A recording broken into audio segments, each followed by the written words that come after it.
Hello my dear students, welcome to online class. So today we are going to study social science subject of class 8 standard. In social science we are going to deal with a very important branch, that is history.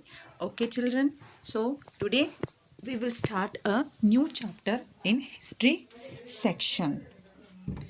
Okay, so the chapter is like this from class 8 standard. Civilizing the native, educating the nation. So that is from class 8 standard history. So in introduction part children, here we are going to focus some very most important point from the British way. So the British, you know that in India they wanted not only the territorial conquest and control over the revenues, but afterwards they felt that they had a cultural mission also. Means they wanted to transform the Indians into Britishers. By body, the Indians must and should be in a body only. And by the culture, by the thinking, there all the customs, rituals, and the thinking, the mindset that must and should be like a Britishers. So this was the vision of the Britishers children. So to civilize the natives, they wanted to change their customs and values. If once their customs and values are going to be changed, means here they can easily here gain their confidence and it will be easy to rule them. Okay, so this was the opinion which was from the Britisher. Okay, we'll move forward children. So for this purpose here, the first step was that they wanted to educate the Indians. So here, how the British saw education in India. So in India, as you know that children here, since from the Vedic period here, Gurukul system was there. Okay, this was prevalent and this was only followed. Then here Hindu peoples, they used to study in Gurukuls, and the Muslim peoples, they used to study in Madrassas. Like this the system was there. Then here how the British saw the education, the tradition of Orientalism. In 1783 William Jones arrived in Calcutta. So he was a linguist. So linguist means what? Means here children, linguist means the study of language, a person who knows each and every language. Okay, so here as you know that William Jones, he was a linguist. Here he had studied Greek, Latin at Oxford, then he knew French and English. Then along with all these language children, he also knew Arabic and Persian languages also. Okay, so here first of all at Calcutta he started learning Sanskrit language. So in Sanskrit language he studied grammar and poetry. Okay, after this soon he was studying ancient Indian text on law. So he not only learnt Sanskrit language and grammar and poetry children, here to understand the Indian rituals and cultures and customs, he started studying the ancient Indian books that was based on law. So what are the important laws which has been engraved in the ancient Indian books? Okay, along with law he also studied the Indian philosophy, religion, politics, morality, arithmetic, medicine, and the other sciences. So these many things he had studied. So first, once again I am going to repeat all my points here children. In 1783 William Jones arrived in Calcutta. So he was a linguist. Linguist means the person who is going to know all the languages. Okay, then children here, as he was a linguist children, he knew the languages like Greek, Latin. So these many languages he studied at Oxford. Then he knew French and English, Arabic and Persian languages. Okay, then along with these children here, not only this much knowledge was enough for him, he also went to Calcutta. There he studied Sanskrit language. So in Sanskrit language he studied Sanskrit grammar and poetry. So afterwards he paid his attention towards to study ancient Indian law, philosophy, religion, politics, morality. What are the moral ethics in Indian textbooks? So these many things also he studied. Then when the terms come for the mathematics, he also studied the arithmetic.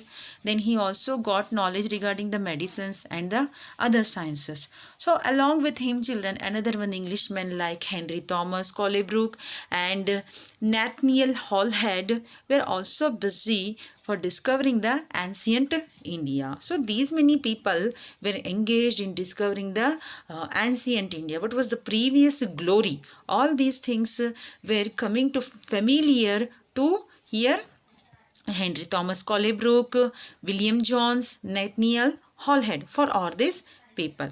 Okay, children. So we will move forward here.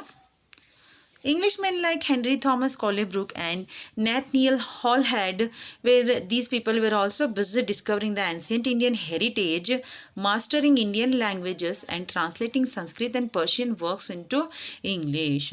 So here Collebrook and Hallhead. So these peoples, they only not only they were busy in discovering the ancient languages and rituals, customs and the heritage.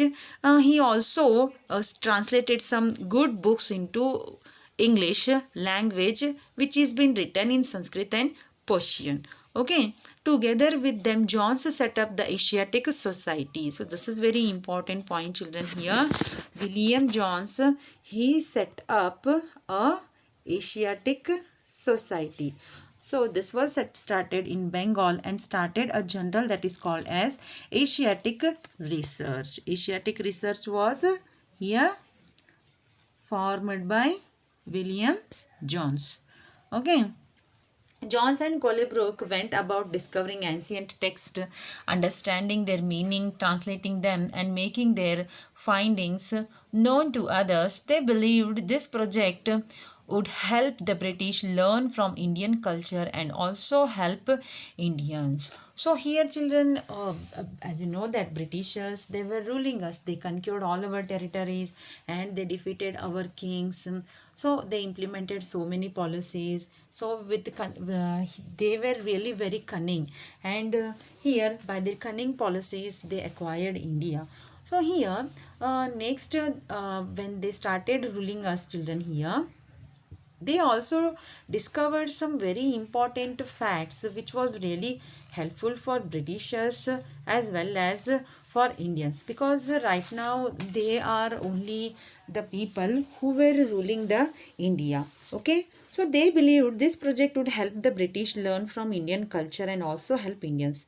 So for this purpose they rediscover their own heritage and understand the lost glories of their past. So here, with the help of all these discoveries children here, Indians can understand their own heritage and the lost glories which they have already lost it in their past. So here, in this purpose children, the British should, excuse me children here. So in this process, the British should become the guardians of Indian culture as well as its masters. So now the Britishers, they became guardians and masters. So they were helping the Indians to understand their lost glories. Okay, so here, influenced by such ideas, many company officials argued that the British ought to promote Indian rather than Western learning. So here, after knowing the glory of the Indian text here, they decided that apart from promoting Western culture, we must have to educate the Indians in their own language, and we have to give information regarding their own homeland. Okay. They felt that institutions should be set up to encourage the study of ancient Indian text and teach Sanskrit and Persian literature and poetry. So here Jones, then Hallhead. So all these people, what they opinion that they've said that finally here we have to set up the institutions in India. That institutions should contain the study of ancient Indian text, and in these institutions they must and should has to learn Sanskrit and Persian literature and poetry. For this purpose children here in 1781 a Madrassa was set up in Calcutta.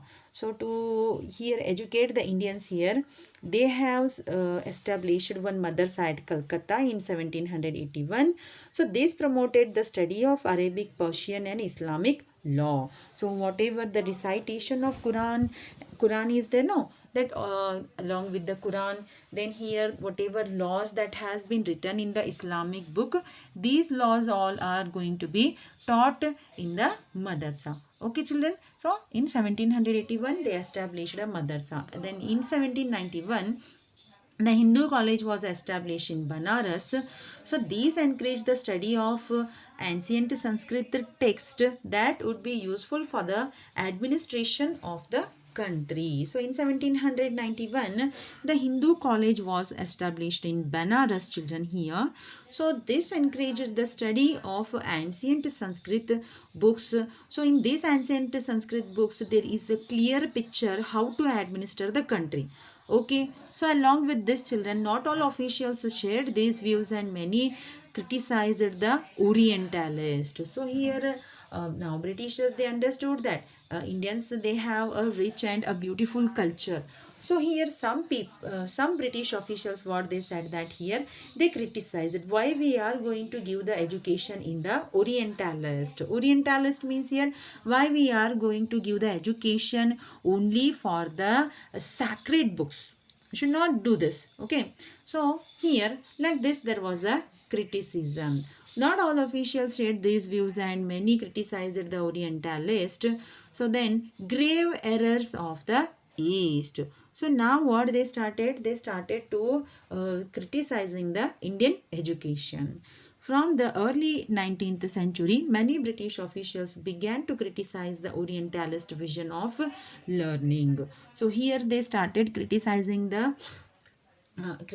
on the ancient Indian books. So here why they did so? So according to these officials, knowledge of the East was full of errors and unscientific thoughts. So according to them here, whatever knowledge they are going to be teach here, these knowledge is not useful. This knowledge is not useful and there is no any kind of scientific thinking. Okay, so these all things were said by James Mill. James Mill was one of those who attacked the Orientalist and declared that the aim of education ought to be to teach what was useful and practical. So he said that we should not teach a Orientalist thing. We should teach them the aim of the education. It must and should contain, it should be useful, it should be practical one, it should contain a scientific knowledge. Okay, for this purpose, so Indians should be made familiar with the scientific and technical advances that the West had made rather than with the poetry and sacred literature of the Orient. So he said that, James Mill said that. So what is the use of telling about the sacred literature and the laws and the poetry? So apart from this here you have to educate the Indians that they can get the scientific knowledge, technical advances.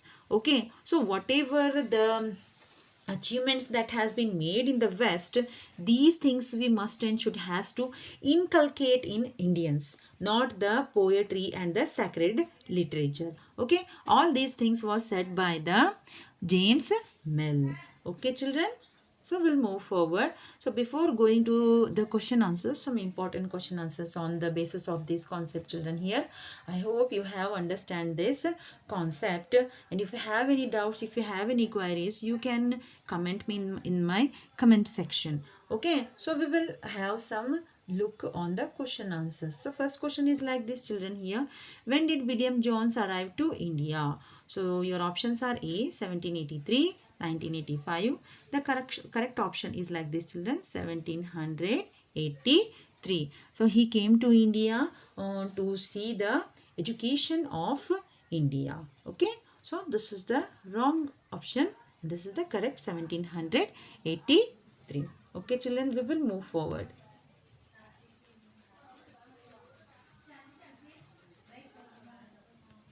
So next question is like this here. Who started Asiatic Society? Who started Asiatic Society? Whether he is William Jones or Thomas. So as you know that, children, here William Jones, he was a Orientalist, he was a linguist, children, here he had studied all the languages. So here he started the Asiatic Society. William Jones started the Asiatic Society. Along with this, children, here he also started a very important journal. Its name is Asiatic Resources. Okay, so we will move forward.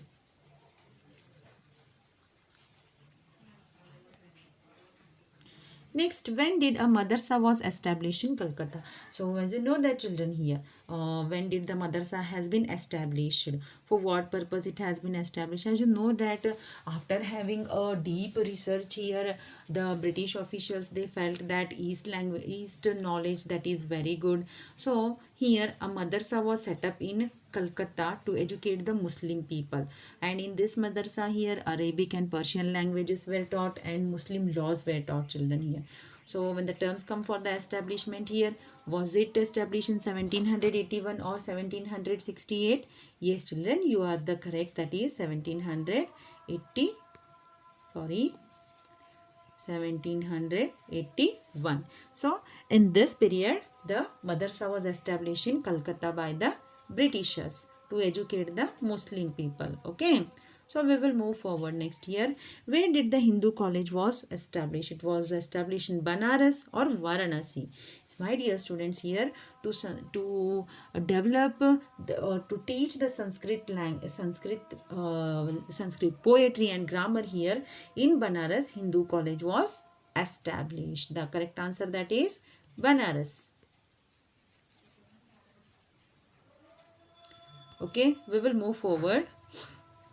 So this was the end of all this session. I hope children here the concept is clear. We will meet in the next video along with a new concept. Until then children, take care of yourself. Thank you.